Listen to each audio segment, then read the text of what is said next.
এখানে কিছু পরিমাণ পানি দেওয়া হলো।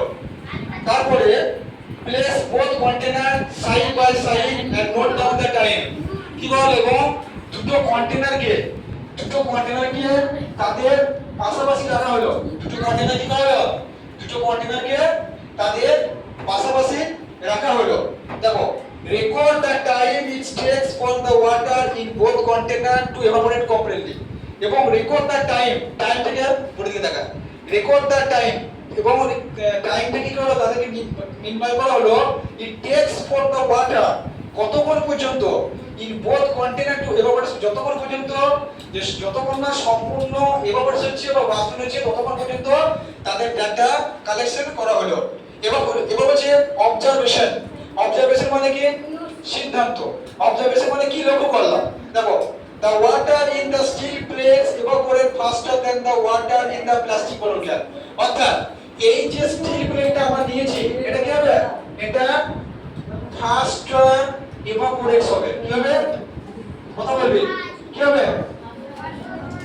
সবাই কথা বলবো, ঠিক আছে? এটা কি হবে? ফাস্টার evaporates। এটা কি হবে? Second evaporates slowly। এটা কি হবে? slowly evaporates হবে। দেখো, এটা হচ্ছে কনক্লুশন। সিদ্ধান্তটা কি? which evaporation occur faster in the plate because it has a larger surface area।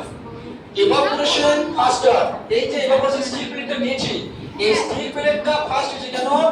এর সারফেস এরিয়া অর্থাৎ এর পৃষ্ঠতলের ক্ষেত্রফল কি বড়। এর পৃষ্ঠতলের ক্ষেত্রফল কি? এর পৃষ্ঠতলের ক্ষেত্রফল বড়, এই জন্য এটা কি হচ্ছে? it evaporates fastly। and the second, এটা কি হলো? এটা কেন slowly? এটা হচ্ছে যে যেহেতু as is smaller in size than in steel plate 2, that's why কি হচ্ছে? এই জন্য এই যে আমরা প্লাস্টিকের যে ক্যাপটা নিয়েছি, এই প্লাস্টিকের ক্যাপে কি হয়েছে বলো? যে প্লাস্টিকের ক্যাপে evaporateটা কি হয়েছে? সল্ট হয়েছে। তাহলে we can conclude the above experiment। আমরা এই কনক্লুড থেকে বলতে পারি যে কি বলতে পারি? যে the rate of evaporation depends on, কার উপর নির্ভর করে? depends on surface area। Is that clear everybody? Is that clear?